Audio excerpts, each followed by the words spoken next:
केलेल्या उपकाराची जाण आणि लावलेला लळा याचं संमिश्र उदाहरण पाहायला मिळतंय साताऱ्यातल्या वाईमध्ये। जखमी कोकिळेवरती केलेल्या उपचारानंतर तिला लावलेल्या 2 चिमुकल्या मुलींसोबतचा हा जो लळा आहे तो सध्या वाईमध्ये चर्चेचा विषय झालेला आहे। नेमकं काय घडतंय पाहूयात।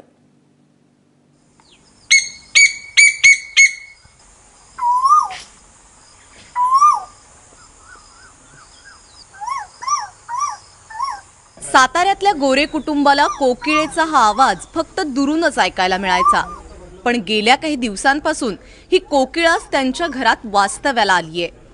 कुठल्याही बंधनाशिवाय ही घरभर वावरते। पण हे घडलं कसं?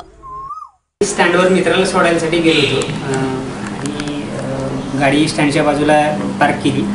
झाडावरून एकदम काहीतरी पडल्याचं जाणवलं। गाडीच्या मागे जाऊन बघितलं तर एक कोकिळा होती, ती जखमी अवस्थेत पडली होती खाली। तसं जरा थोडंसं वाईट वाटलं की असं सोडून जाणं योग्य नाही, म्हणून तिला मी पण पिशवी नेली होती। मग ट्रॅकसूट घातला होता, ट्रॅकसूटच्या जर्किनच्या याच्यात आत घातली आणि तिला घरी घेऊन आलो।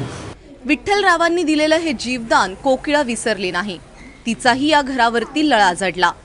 ती 2-3 दिवस आमच्या घरीच आहे। 2-3 वेळा तिला सोडायचाही प्रयत्न केला आम्ही, परंतु गॅलरीत बसायची आणि परत आत येऊन बॉक्समध्ये बसायची। त्याचंही स्वातंत्र्य आहे, त्याचं स्वातंत्र्य आपण बंदिस्त खोलीत ठेवणं योग्य नाही, कारण माझ्या दृष्टीने ते मला बरोबर वाटत नाही। तिला राहायचंय तितके दिवस राहिलं नाही, ज्या दिवशी तिला जायचंय त्या दिवशी ती उडून जाईल।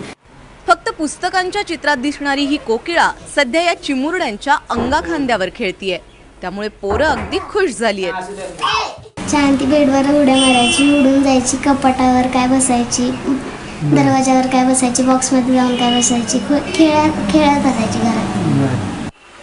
प्राण्यांना माणसाने चांगलं वागवलं, त्यांच्यावर प्रेम केलं तर तेही तितकंच प्रेम आपल्याला देतात, हे ही चिमुरडी याच वयात शिकली आहे। निसर्गावर प्रेम करायला लागली आहे। हेच या कोकिळेच्या येण्याचं यश आहे।